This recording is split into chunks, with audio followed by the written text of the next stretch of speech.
그게 정상 상태로 유지되는 것이 아니라 증가하기 시작하면 재발이라고 봐야 되겠죠.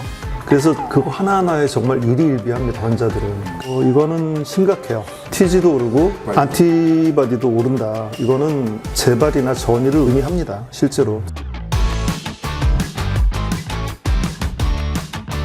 안녕하세요. 갑상선 브로스 엑스클리닉 시간입니다. 저번 편에 이어서 이제 혈액 검사 편 계속해서 진행을 하도록 할 텐데요. 오늘은 종양 검사, 종양 표지자 이런 걸 중점적으로 좀 했으면 좋겠어요. TG 안티바디 이 부분에 대해서 궁금증을 호소하시는 분들이 많아서 이 TG나 TG 안티바디에 대한 시간을 갖도록 해보겠습니다. 전절제 후 TG 수치가 0으로 떨어지지 않고 계속 검출되면 이게 재발을 의심하는 건지 궁금합니다. 이런 질문을 하셨는데요.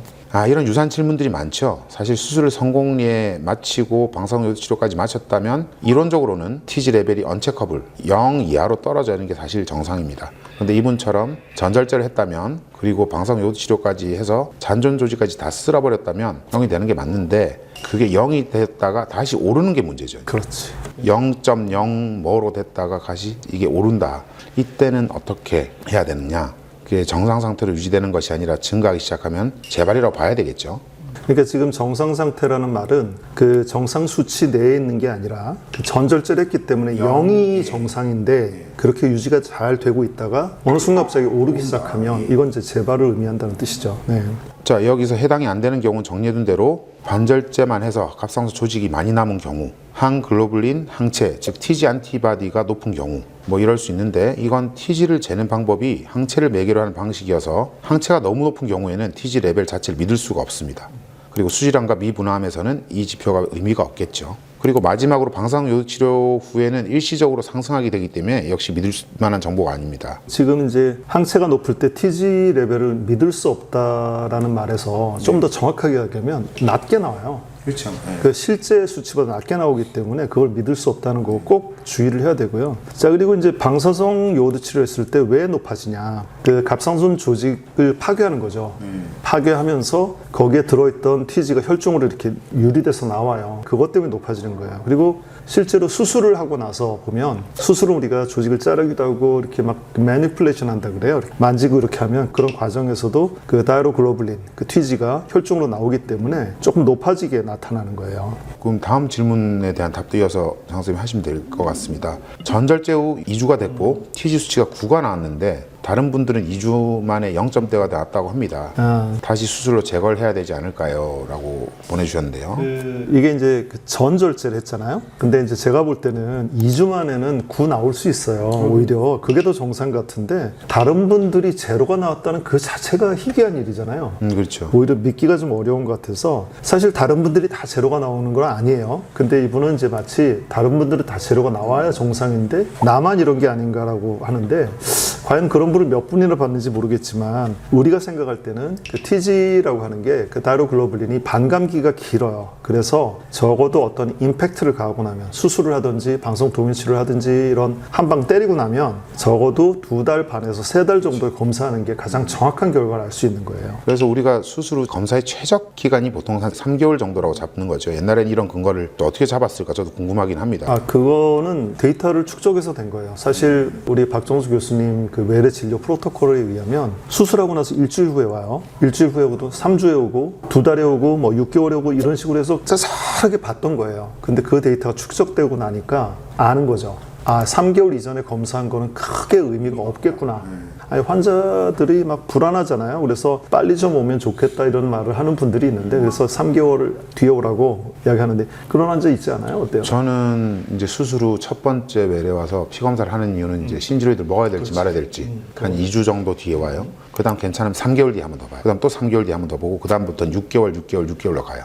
그 다음 괜찮으면 1년 뒤에 보죠. 그게 처음에 3, 3, 6, 6, 6 이렇게 한 게 한 2년 조금 넘을 거예요. 2년까지는 타이트하게 보고 그 다음부터는 1년에 한 번씩 보는데 근데 그것도 이제 어느 게 오를지는 사실 저도 3개월마다 보는 분도 계시고 저는 아직도 2년 내에는 3개월마다 봐요. 나는 사실은 재발한 사람들이 많고 심했던 사람들이 많으니까 자꾸 이제 저는 이렇게 타이트하게 보는데 딱 박정훈 쌤하고 똑같아요. 그렇죠. 박정훈 쌤이 딱 정책을 그대로 하는 거예요. 그래, 박정훈 쌤 제자 맞네. 다음 질문은 이제 니어토탈 거의 전절제 그래서 검출되는 TG 수치가 자녀 갑상선 조직에서 나오는 것인지 아니면 자녀 암세포에서 나오는 것인지 궁금합니다. 사실은 니어토탈 니어토탈 이런 부분은 박종선이 많이 쓰시는 부분이거든요.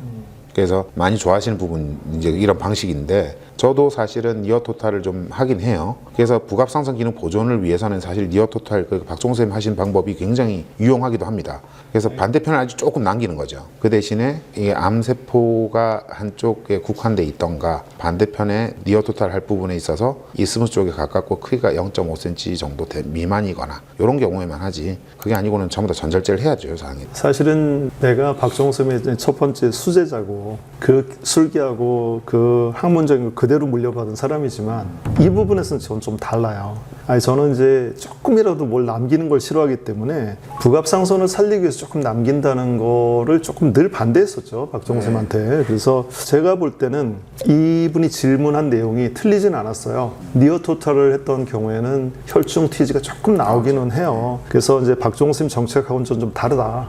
이런 생각을 한 거죠. 조금 뭐 위험하신 발언인 것 같긴 한데. 아니 사실은 나는 박종선 계실 때도 늘 이런 말을 했어요. 근데 우리 그 스승님은 사실은 이제 자신의 의견을 일부 반한다 할지라도 이게 근거가 있고 충분히 그 설득력이 있다 이렇게 생각하면 그걸 인정하시는 편이에요. 저는 사실 조금 많이 박종선 스타일에 좀 많이 가 있는 편이고 장항쌤 수술도 많이 보고 박종선 수술도 많이 보고 많은 선배들의 수술을 많이 보고 사실은 뭐 강남 세브란스의 강점이라고 하면 우리는 일본의 뭐 노구치 병원 이런 거하고 좀 틀리게 일본 스타일은 좀 보면 스승의 했던 그대로 몇 센치를 절개해야 되면 그대로 뭐 6cm 절개하면 6cm 절개 무조건 해야 되고 이 부분에서 어떻게 하면 똑같이 해야 되는 그게 이제 도제식 교육을 했는데 저희가 조금 틀린 거는 취할 것만 취하고 본인의 개성에 맞게 많이 발전해 왔던 것 같아요. 강남 세브란스 멤버들이. 그게 이제 우리 마피아지만 이 마피아 내에서도 굉장히 다양한 수술들이 있고 서로 교류하면서 그 서로 자극도 되고 발전해 나가는 그런 방향이라고 저는 생각을 해요.